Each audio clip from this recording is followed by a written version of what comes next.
Welcome back to another Josh K guitar lesson. Josh here at your service. Thanks so much for tuning in. Today I wanted to talk about intervals and I wanted to talk about permutations. Now something that I saw Marvin talking about on their video, and it's funny because he said this is where all the students quit. And he's not wrong.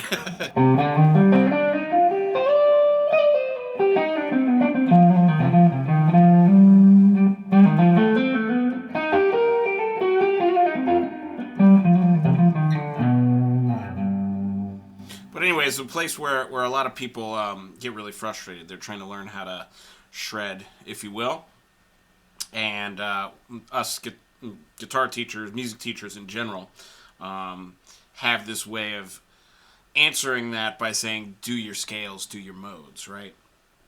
And that's a really important way of doing it, but there's a really specific way that you should be practicing this if you actually want to get fast. And a lot of people really just kind of, they do themselves wrong. Say they're playing C minor or C melodic minor, right?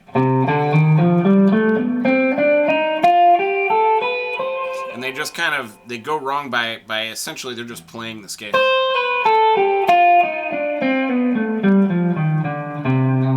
Right? But something that we want to do to try to learn how to be musical, so like this is like, let's call it 1, 2, 3. So then we want to do permutations up the scale in that same order. And there's a bunch of different ways to do this. So on guitar, here's one way that I like to try. So see if you can starting on C and do 3 notes per string, right?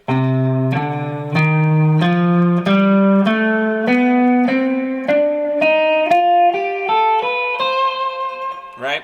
So that version of this scale. But then take 1, 2, 3. And then we're going to go back to the second note and we're going to play that same permutation of notes. So like you're going root, second, third. Now we're going to go second, third, fourth, right?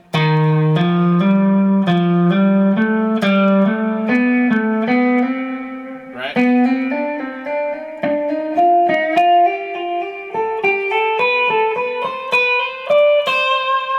Right?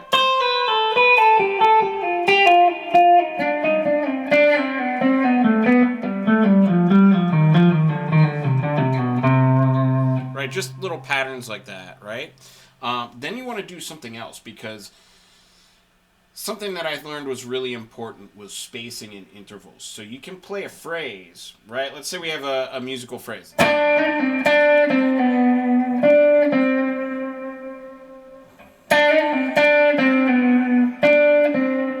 Right, so let's say that's our musical phrase. That's a musical phrase where the intervals are close together. Everything is a second away from each other in the scale. So if I wanted to take that same kind of a thing, what I need to do is change it to a fingering that works. And I'm going to start with, let's just skip strings. So I'm going to like,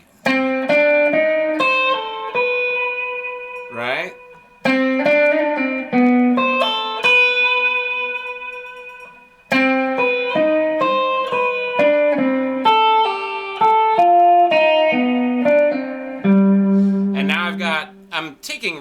I'm taking the same motif, but I'm just moving that same thing to the same diatonic notes on the E string, right? So I'm skipping the notes on the second.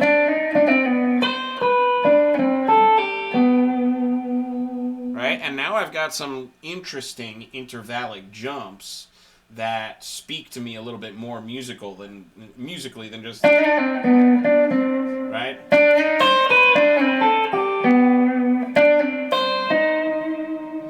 There's so much more that we can do with that information.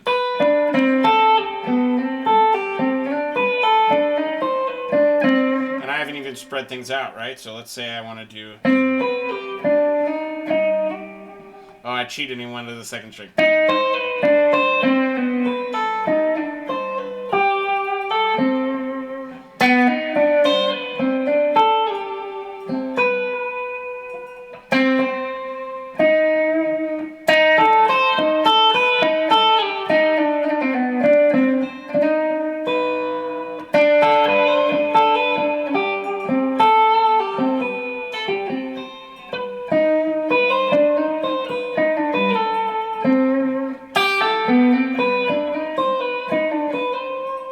And that's just on those two strings, right? So what if I add a third one, right? So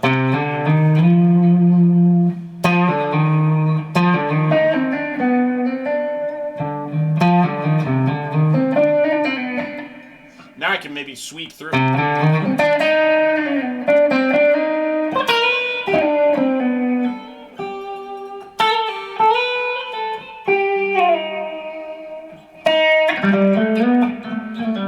Maybe switch to second and fourth.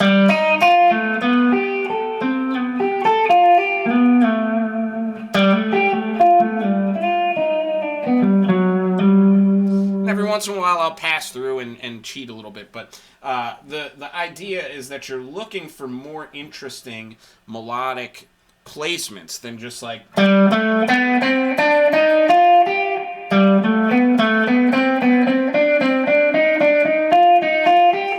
Those are all very music school sounding. And there's nothing wrong with doing that, okay? You should be practicing those in the shed, right? You should be definitely working on those and getting your fingers comfortable with doing those things, because that's how we get proficient. But if you're musically not thinking about, like, intervallic placement, right, and playing some things that have close intervals... There's places for that. There's a lot of places for that in music. But also, if you want to keep things interesting, if you only do that, you're going to find that you run out of gas really, really quickly. So...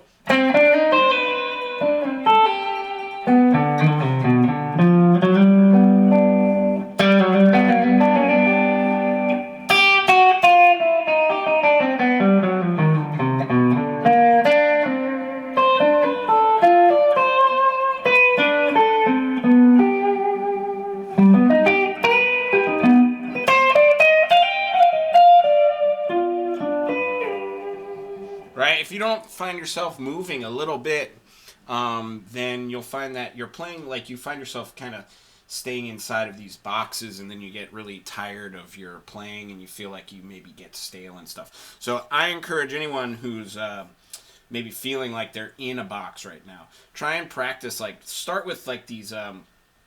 some different interpolation of fingerings than you have done. A lot of people, by the time they get to this point, they've done like threes.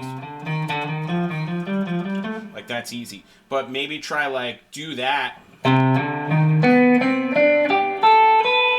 3 notes on a string, right? Right?